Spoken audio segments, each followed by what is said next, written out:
All right, welcome back to Stock Tricks with Nick for this week's Breakout Watchlist. In this video, we'll cover 6 stocks that are on my focus list going into Monday. We'll be using MarketSmith to break down each stock's fundamentals, group strength, and fund ownership, and then go to the charts to find our entry point. If you guys enjoyed the video, please do me a huge favor and leave a like and subscribe to my channel. I make this Breakout Watchlist every Sunday and then go live on Tuesday or Wednesday night. And before we start, a quick disclaimer. This is not financial or stock advice. This is all for educational purposes only. Please do your own due diligence before trading. With that said, let's get into the charts. The first stock we'll start with is Arch Resources. It's in the energy and coal group, which right now is the second strongest group out of 197. So that's an A+ group strength rating. We have a B- accumulation distribution. Ideally, that would be a little bit higher. We want to see heavy volume up days and low volume pullback days, and that would get a higher accumulation rating. We have a composite overall rating, 93. That's very strong, and a relative strength rating of 98. Whenever we have the composite rating in the 90s and relative strength rating in the 90s, it's a stock that I want to have at least on a general watch list.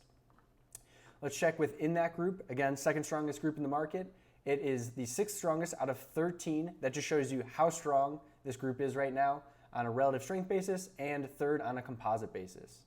Taking a look at the fundamentals, we had negative earnings up until the June quarter of 2021, where earnings were up 151% year over year, and then 139% year over year in September.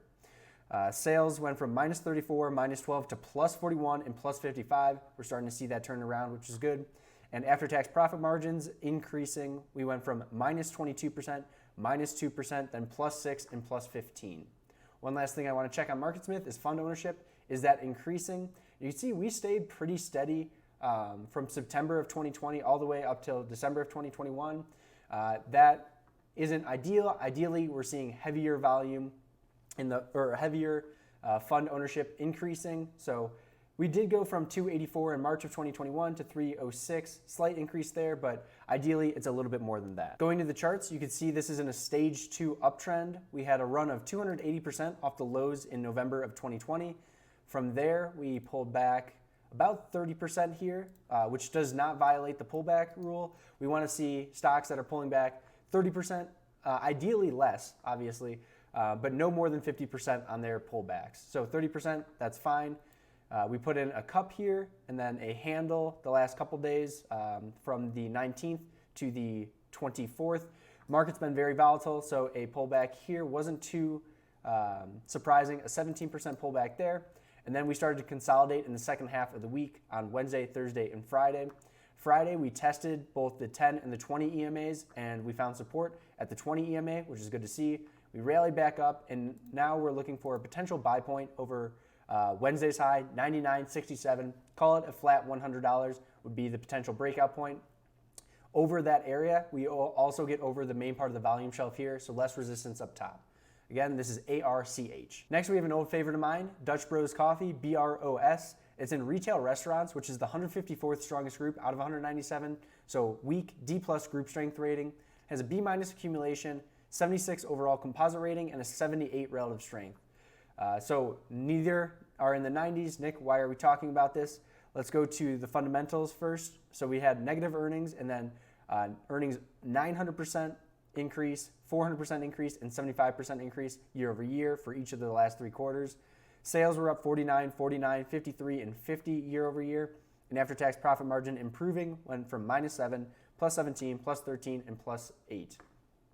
Within the weaker group, it is the 10th strongest stock out of 53 on a relative strength rating, and 5th strongest on a composite basis. This did IPO just last year, so we only have 2 quarters to work with, and we have 163, then 162 funds in December. So nothing really stands out until you look at the chart. So we had a nice run, an IPO run here, about a 90% move. When was that? October. One of my better trades in October trading this. Since then, we broke the 10-day, broke the 20, and then started putting in an IPO base. First thing I want to point out here is we started consolidating here, looking like it could be the low, and then we undercut the low on the January 10th, and then for a couple days, 19th, 20th, 21st, and 24th. So anyone who got in on the lows here were likely shaken out after we flushed again. We had a pullback, 13% off those lows, so a nice shakeout there. We always want the second pullback in the base lower than the first to shake out the weaker hands and then set up the trade for when we want to enter. So this got back onto my radar on the 24th as it had a nice volume up day, closing right at the high of the day. We saw a continuation the next day on the 25th through the 10 and 20 EMAs. And then we saw resistance at the 50-day simple moving average and a nice round number, $50. The next day on Wednesday, it broke over that area, but then consolidated lower. So we could not close over 50. We could not close over the 50-day moving average. Same thing on Thursday. I actually tried this trade on Thursday with a break over 50. I got stopped out after I took out the low of the day for a 2.5% loss there.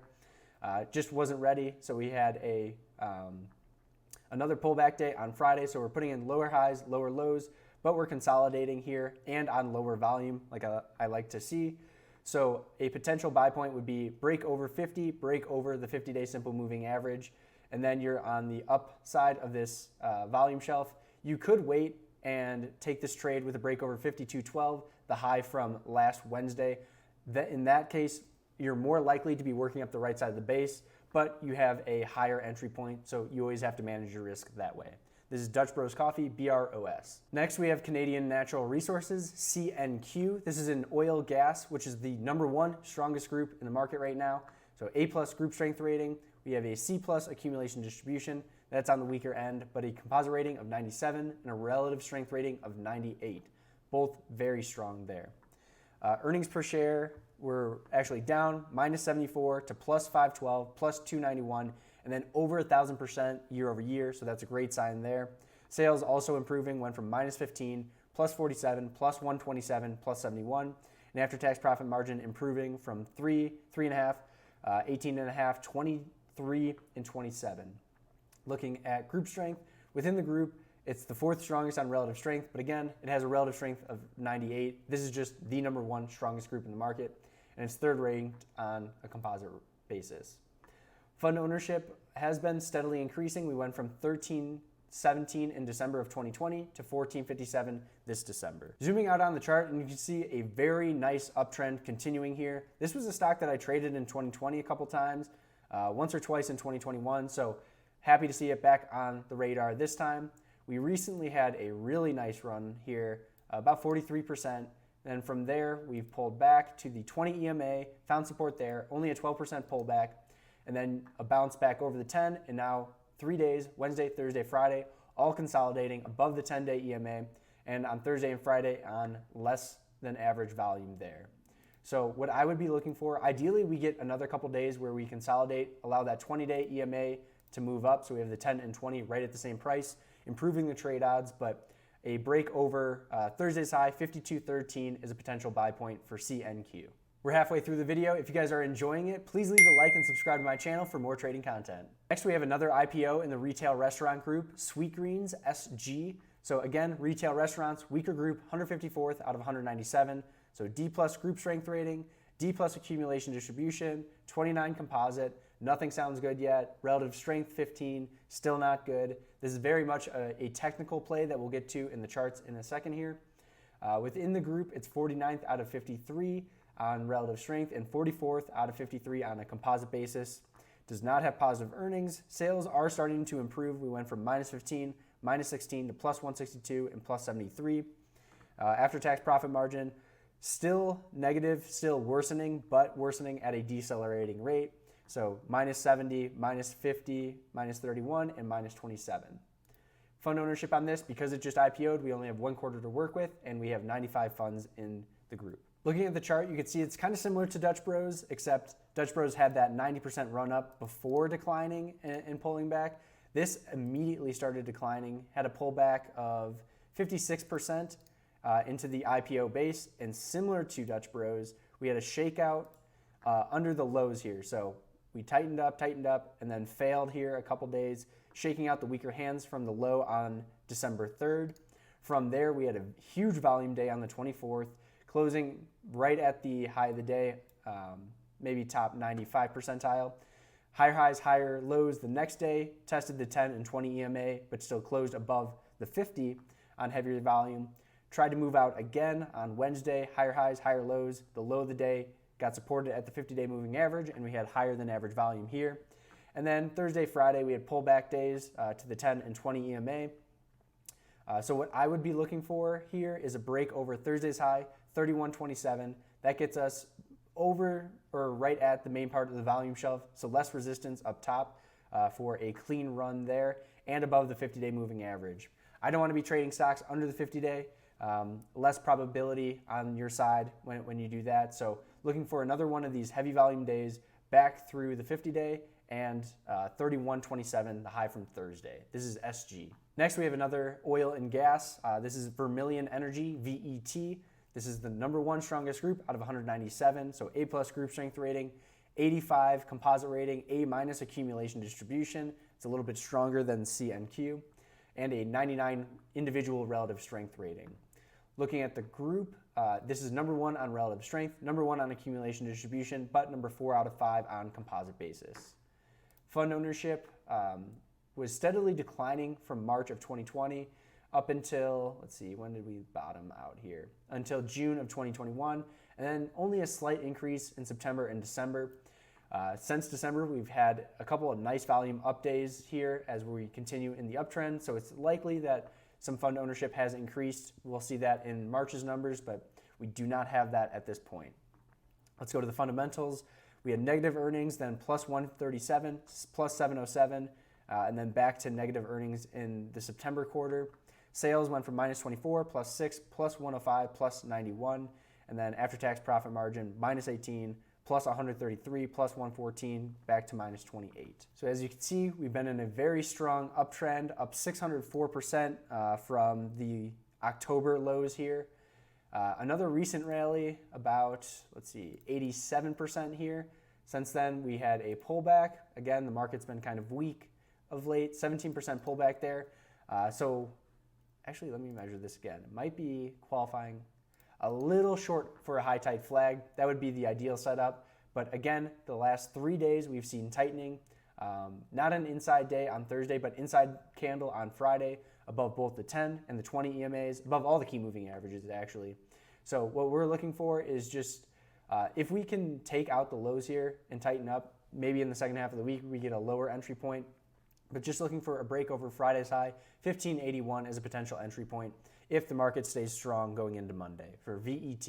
And last stock we'll cover today is Victoria's Secret's VSCO. It's in apparel clothing manufacturing. That's 144th out of 197. We got a D+ group strength rating, not the strongest, but B on accumulation distribution, 69 on composite rating, and a relative strength rating of 92 individually.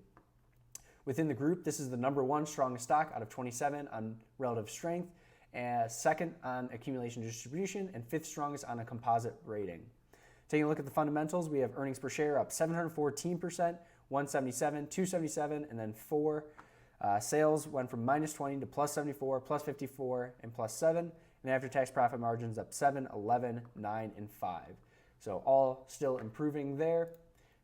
Checking fund ownership, we only have 2 quarters to work with, and we went down from 674 to 577. Victoria's Secret's another IPO working on the right side of its base now. Similar to Dutch Bros, it had a nice run up immediately after it IPO'd, about 58% move there.